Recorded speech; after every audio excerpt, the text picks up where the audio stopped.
Mercredi 6 décembre, 3h30 du matin, c'est l'heure du grand départ, direction Orphielzen, pour assister à la deuxième étape de Coupe du monde de biathlon édition 2023-2024.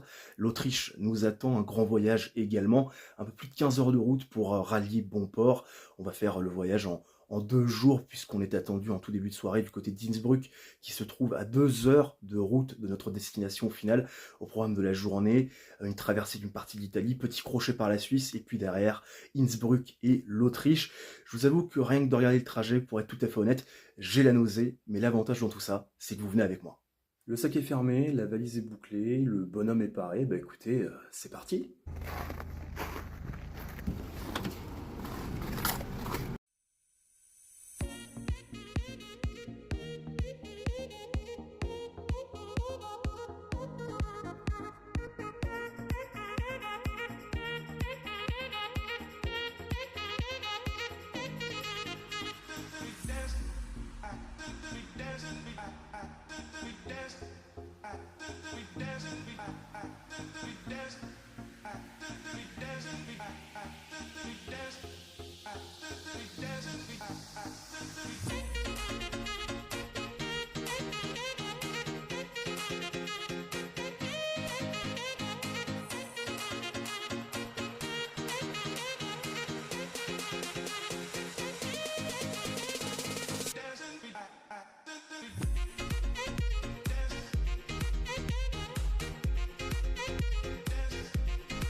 Ça y est les gens, journée terminée, on est enfin arrivé, même si c'est un bien grand mot étant donné qu'il nous reste encore une grosse centaine de kilomètres avant de rallier notre destination finale et Orphielzen où on assistera dans quelques jours à la seconde étape de Coupe du Monde édition 2023-2024 de biathlon. La journée a été longue, très longue, éreintante également, due à pas mal de complications, notamment de circulation en Italie entre Turin et Milan. J'ai cru qu'on n'allait jamais y arriver. Et puis derrière, ces paysages de cartes postales limite idylliques en Suisse, où j'imagine que vous en avez aussi bien profité que moi. Ça nous a fait beaucoup, beaucoup, beaucoup de bien. Et là, je ne vais pas vous cacher que le programme de cette soirée va être très léger. Ça va se résumer en 3 fondamentaux: apéro, dîner et dodo. Je pense qu'on a tous vraiment besoin pour repartir de fraîche et bonne humeur demain matin.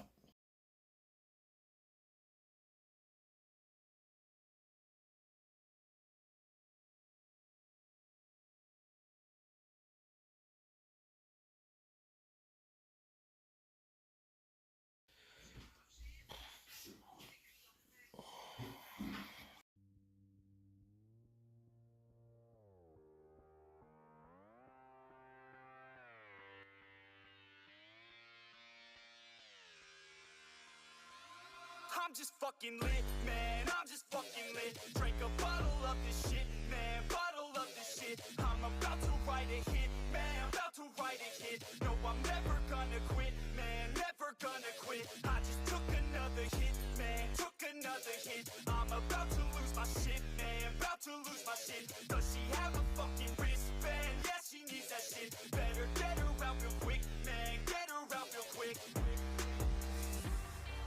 Are you the present or the future? Are you a drinker or a boozer?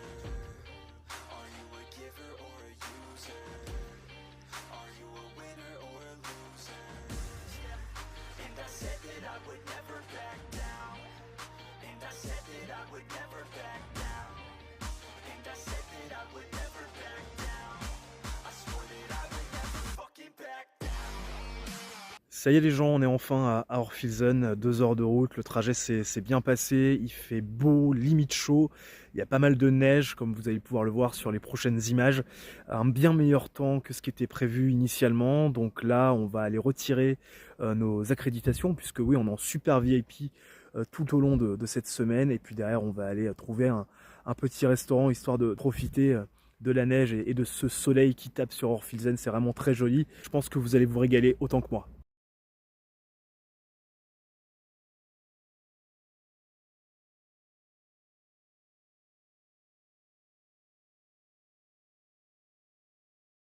Ça y est les gens, on a enfin nos accréditations, ça a été un bordel sans nom pour mettre la main dessus, ils se sont tous renvoyés la balle, on a fait des allers-retours pour rien ou pas grand-chose. Mais enfin, l'essentiel était avec nous. On s'est aussi restauré parce que ça faisait un petit moment aussi qu'on n'avait pas mangé depuis ce matin 7h. D'ailleurs, j'ai une petite combine à vous filer puisque c'est un peu le problème quand vous allez en Autriche, notamment dans le pays profond. Tout le monde ne comprend pas l'anglais. Et quand j'ai demandé s'ils avaient du coca ou de l'orangina ou un soda, tu vois, elle m'a pas laissé le temps de répondre. Elle m'a dit oui, on en a. Et elle m'a ramené un jus d'orange dans un verre de coca. C'était magnifique, c'était sublime, hein. En plus en mangeant des pâtes bolognaises, c'était vraiment le bon combo, le parfait combo, donc ça a été plutôt bon, hein. Je vous le conseille si un jour vous voulez tester. Et donc là on va tranquillement eh bien, revenir vers le stade et regarder un petit peu de biathlon.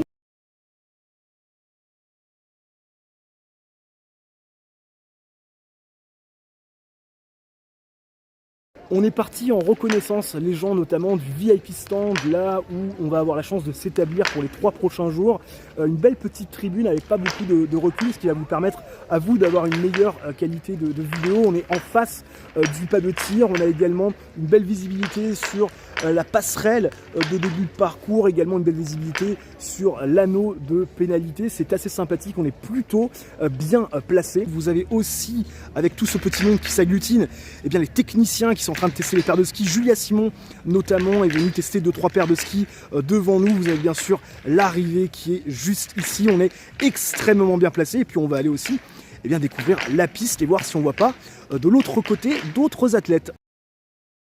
Même plus loin sur la piste, le travail de glisse continue, hein. Vous avez vu les athlètes en train de descendre et certains aussi techniciens pour tester bien sûr le fart et les meilleurs skis en vue des compétitions à venir. Et puis vous avez aussi eu les Suédois qui sont en face de nous, qui sont en train aussi de tester pas mal de paires de ski avec leur star Sebastian Samuelsson, également Martin Ponsiluoma. On a vu les sœurs Reberg. Bref, le travail est immense. Il y a certaines athlètes qui repiquent par la gauche et le stade pour aller rechercher d'autres paires de ski et tester justement d'autres planches et d'autres farts en vue des prochaines courses, et puis d'autres au contraire qui vont piquer à droite pour aller monter la fameuse climb Jacqueline où Mimi l'avait attaqué Johannes il y a quelques années de ça pour le podium, il l'avait enrhumé.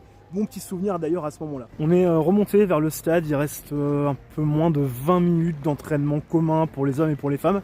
Donc on va essayer de remonter vers le pas de tir et essayer de voir quelques têtes connues.